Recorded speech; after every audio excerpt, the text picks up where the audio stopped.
Para continuar dando ejemplos acerca del sistema químico y entender un poco más sobre la materia, vamos a dar ejemplos de cada uno.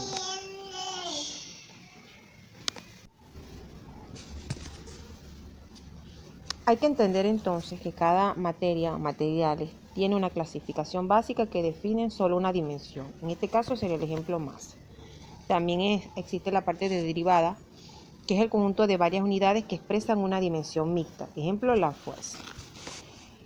Al igual que existe un sistema de unidades que tienen tres unidades básicas, que es el sistema internacional o MKS, que es metros sobre kilómetros, kilogramos y segundos, y la FPS, que es pie, libras y segundos, al igual que la CGC, que es centímetro, gramo y segundo. Estas son las unidades que se usan en cada uno de estos. Esta conversión se realiza mediante una relación tabulada existente entre ellos para obtener una unidad por la unidad deseada, que es la unidad que se da en dado caso para la realización de la fórmula. Entonces, esto se entiende a través de lo que serían las tablas de las unidades del sistema internacional, conocidas como múltiplos o submúltiplos. Por ejemplo, cada una tiene su simbología y también las relaciones existentes entre cada uno. Por ejemplo, los múltiplos son conocidos como el tera, el giga, el mega y el kilo. Y las submúltiplos serían los deci, o decimales, o decímetros, o centímetros, o centígrados, milímetros, o miligramos, micro, y así, nano, pico, cada uno con las unidades en las cuales está compuesta. Asimismo tenemos esas propiedades de masa, temperatura, volumen, que constituyen todo lo que sería esa parte externa. En cuanto a la conversión de la escala de temperatura a otra, tenemos que los grados Celsius pasan a Kelvin a través de estas fórmulas prescritas, igual que de Kelvin a grados centígrados o grados Celsius, y de grados Fahrenheit a grados Celsius, y de grados Celsius a grados Fahrenheit. Vean cómo cada uno tiene su formulación para distinguirse. Asimismo, existen cambios de todos los materiales que están a nuestro alrededor. Esos cambios pueden ser a través del cambio de forma o, en algunos casos, a través del cambio químico, esa transformación de un elemento a otro, de una materia a otra. Entonces, los materiales se transforman en otros diferentes o simplemente cambian de forma sin afectar su composición interna. Aquí tenemos la materia y los cambios físicos. Un ejemplo en este caso sería la mezcla de dos elementos. Aquí tenemos la sal en una olla de sopa y tenemos el café con los azúcares que se le añaden. Entonces, no cambia su composición química, sin embargo, sí su composición física o su característica física. Aquí vemos entonces cómo cambia la forma cuando se rompe el plato, cuando se golpea una pelota, cuando se corta el césped o cuando se corta una hoja de papel con una tijera. Esta ha cambiado de forma, pero sigue siendo el mismo material. En cambio, los cambios físicos, valga la redundancia, es la transformación a un nuevo material con características totalmente diferentes. Aquí tenemos una manzana y luego una manzana cuando es degradada a través de ese compuesto químico.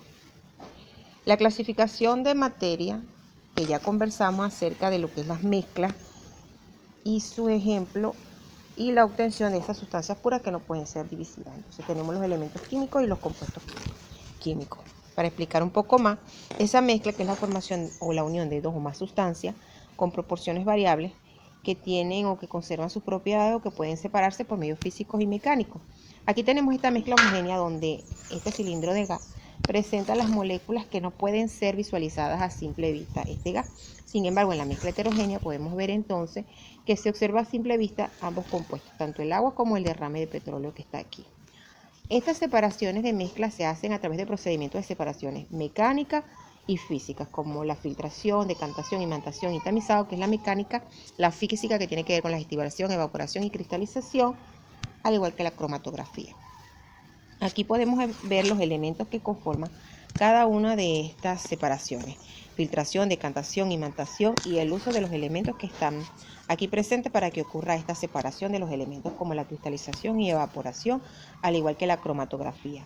Tenemos la destilación, también de ese elemento, hasta obtener estas soluciones, que es el sistema monofásico ópticamente homogéneo formado por dos componentes, que son ese soluto y ese solvente, los cuales se encuentran en proporciones variables dentro de ciertos límites y pueden separarse por procedimientos físicos tales como la evaporación y la destilación.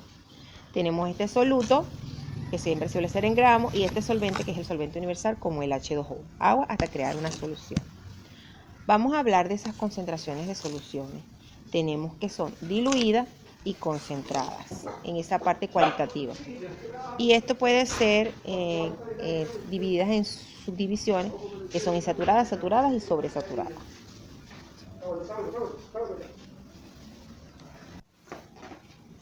Vamos a continuar con esos ejemplos de esa preparación de soluciones, que son por pesada y por dilución. Vemos cómo vamos a ver el volumen de la solución 1 y del volumen de la solución 2 por concentración 1 y la concentración 2.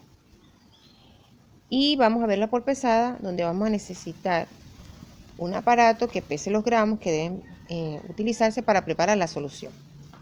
Aquí tenemos la primera actividad. Preparemos soluciones. Tenemos 10 gramos de un soluto que se va a disolver en una cantidad de agua para luego ser trasladada a un envase de 250 mililitros y obtener como fin una solución. Ahora, ¿cuál será la concentración del peso de esta solución preparada? La densidad del agua en este caso sería 1000 gramos por litro. Tenemos una fórmula establecida que nos dice que la concentración de peso de esta solución preparada es igual a la masa de soluto sobre la masa de solución por 100, donde la masa de solución es igual a la masa de soluto más la masa del solvente. La densidad de agua es igual a la masa de agua, que sería ese solvente, sobre el volumen de agua. Tenemos que esa densidad de agua es igual a 1000 gramos por litro. Y el volumen de agua sería igual a 250 mililitros.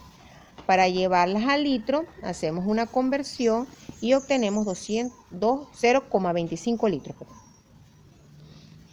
En esta masa de agua, entonces, tenemos que es igual a 0,25 litros por 1000.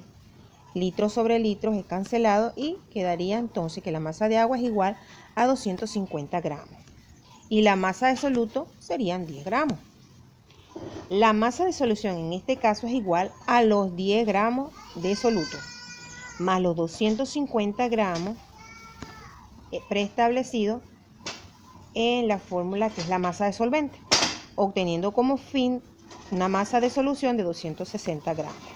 Entonces la concentración por peso de solución preparada es igual a 10 gramos de masa de soluto sobre 260 gramos por 1000, obteniéndose entonces una concentración de pp 3,85 concentración por concentración. Entonces, preparemos una solución diluida a partir de lo que ya obtuvimos. La solución 1 que obtuvimos tenía un volumen de 250 mililitros y una concentración 1 de 3,85%. Va entonces a un envase de un volumen 2, estamos hablando de solución diluida, de 500 mililitros.